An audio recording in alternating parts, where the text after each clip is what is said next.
Hello, we are Group 22. I am Kaylee, and my roommates are Caitlin, Kat, and Shiv. And we aim to reduce smoking in college-aged Hispanic males.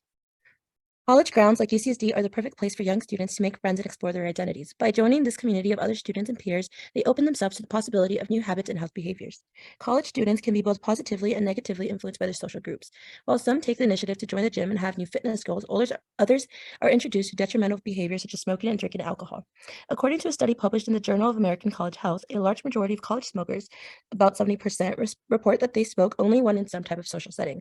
Whether the social setting be a party or a club gathering and outing, it is undeniable that many students feel the pressure to engage in such activities because of those around them.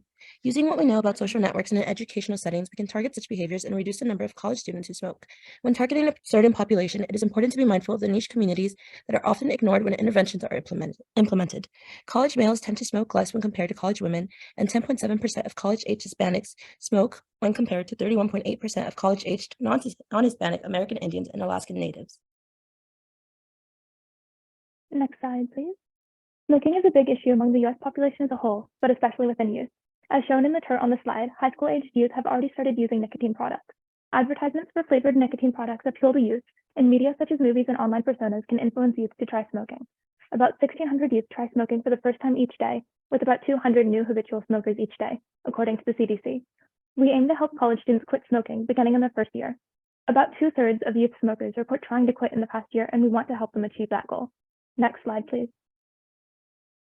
This goal of youth quitting smoking is important because of a multitude of health effects and detriments it can cause.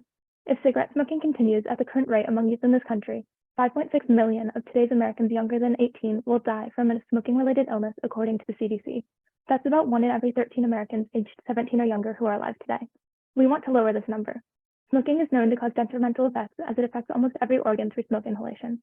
As potential side effects of smoking, such as disease, occur, a smoker may also begin to miss more work and or use more healthcare, increasing the cost. These side effects would now affect the population as a whole, not only the smoker personally. Next slide, please. It can be hard to find ways to start giving up an addiction. Some feel like there are not enough resources for them, so it makes them feel unmotivated to start. Another thing that is important for people is to have a strong support system when you are going through quitting an addiction. Connecting with peers who share the same struggles as you can help with any feelings of isolation or shame you may feel.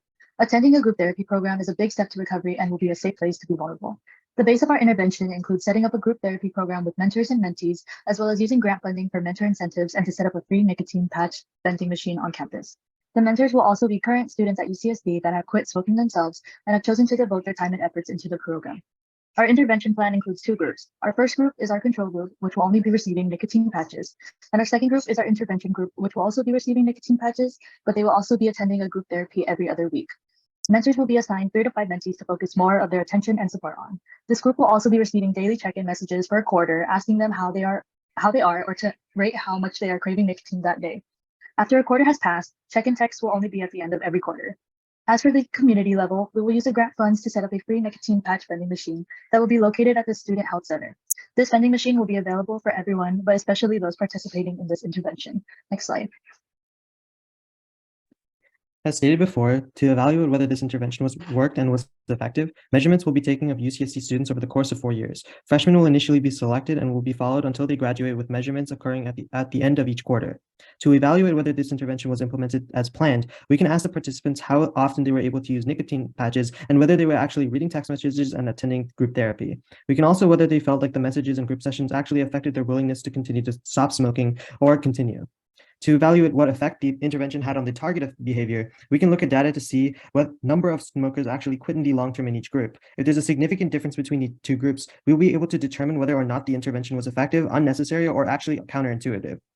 And to make sure that we can look at the impact of the intervention, we can see how often these participants were actually going to the doctor to look for potentially smoking-related causes of illness. We can also measure other basic health outcomes that are directly affected by smoking by monitoring things like lung capacity, cholesterol levels, and many other factors. These are the sources that we used for this project, but thank you so much for watching.